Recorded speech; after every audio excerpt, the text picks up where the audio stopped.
Hello friends, आप लोगों का स्वागत करती हूँ हमारे यूट्यूब चैनल वीकेएस लीगल ज्ञान में। आज मैं आप लोगों का फिर से स्वागत करती हूँ एक और नई वीडियो के साथ। और आज का जो हमारा टॉपिक है वो है आप लोगों के लीगल राइट्स क्या हैं। अगर आप भारतीय हैं तो आप लोगों को अपने लीगल राइट्स पता होने चाहिए। कुछ 10 पॉइंट हैं, मैं आपको इसे बताना चाहूँगी छोटे छोटे पॉइंट्स में। अगर आपको कोई दिक्कत आए, आपको कोई परेशानी आए तो आप हमें कमेंट बॉक्स में कमेंट करके भी इस चीज़ के बारे में पूछ सकते हैं। और वैसे आपको कोई प्रॉब्लम आएगी नहीं, अगर आप ध्यान से सुनेंगे एंड तक ये वीडियो तो आपको सारी चीज़ें क्लियर हो जाएंगी। उसके बाद आप ज़रूर हमें कमेंट करिएगा कि ये वीडियो आपको कैसा लगा।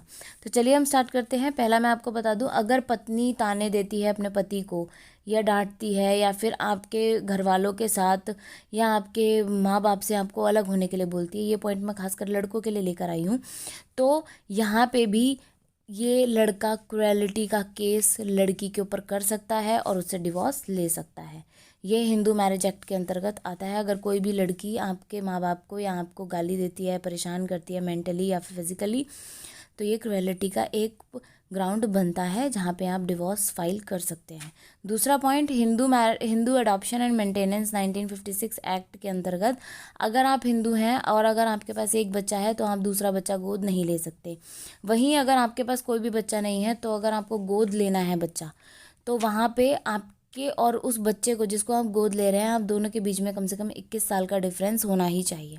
इसके बाद ही आप गोद ले सकते हैं बच्चे को।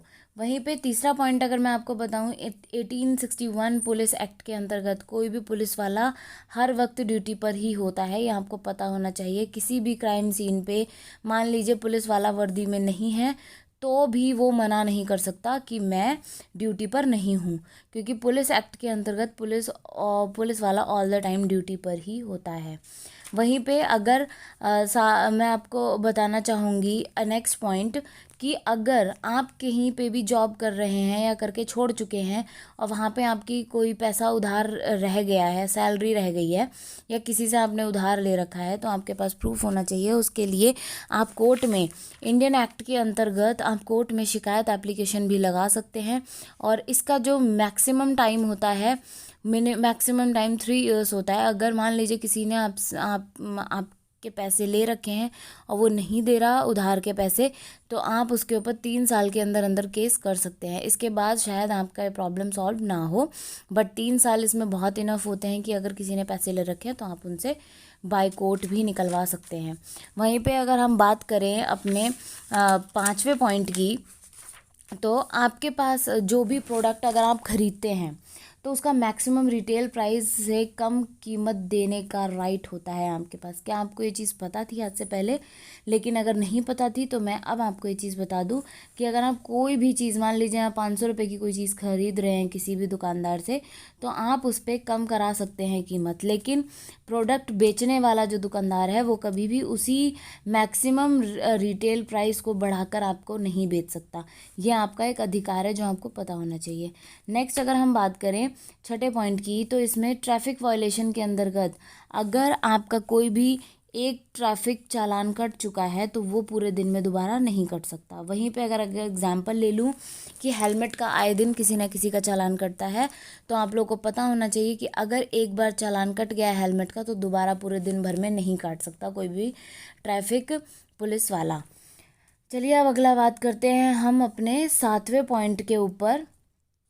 इसमें जैसे लिव इन रिलेशनशिप पहले इलीगल हुआ करता था। जो भी लड़का लड़की एक दूसरे के साथ रहते थे उन लोगों को ये चीज़ें नहीं पता थी कि हाँ ये इलीगल है या लीगल है, लेकिन अब इंडिया में ये चीज़ लीगल मानी गई है। लिव इन रिलेशनशिप को कोई भी लड़का अपनी मर्जी से एक साथ रह सकते हैं बिना शादी करे भी। उन लोगों की वो शादी नहीं करते हैं तो भी वो एक शादी की तरह ही रिलेशनशिप माना जाता है। वहीं पे अगर उन दोनों से कोई भी एक बच्चा पैदा होता है तो उस बच्चे का पूरा पूरा अधिकार होता है अपने माँ बाप की प्रॉपर्टी के ऊपर, उसका पूरा पूरा हकदार होता है, वो हकदार होता है। यहीं पे मैं आपकी अगर बात करूं 8वें पॉइंट की, तो साइकिल चलाने वाले को मोटर व्हीकल एक्ट में शामिल नहीं किया गया है।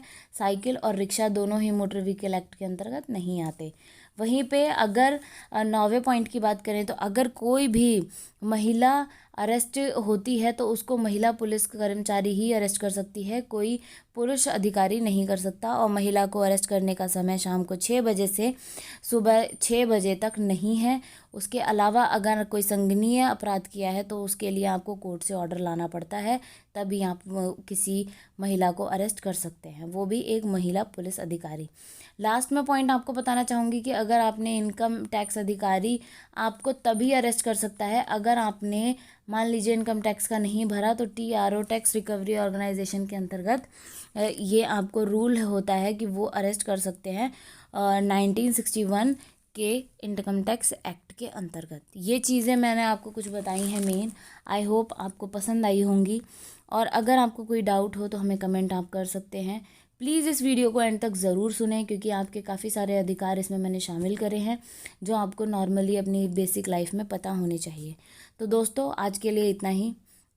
प्लीज़ मेरा वीडियो अच्छा लगा हो तो इसे लाइक ज़रूर कर दें, चैनल को सब्सक्राइब नहीं किया है तो सब्सक्राइब कर दें, और जितना हो सके उतना इसे अपने दोस्तों में शेयर करें, क्योंकि ये आप सबके अधिकार हैं जो सबको पता होने चाहिए। इसके अलावा मैं आपको बताऊंगी कि मेरे चैनल को सब्सक्राइब करने के बाद बेल आइकन बटन को भी ज़रूर प्रेस करें, सो दैट कि आने वाली सारी इंटरेस्टिंग वीडियोज़ आप तक पहुँच सके। चलिए दोस्तों, कल फिर मिलते हैं एक नई वीडियो के साथ। धन्यवाद।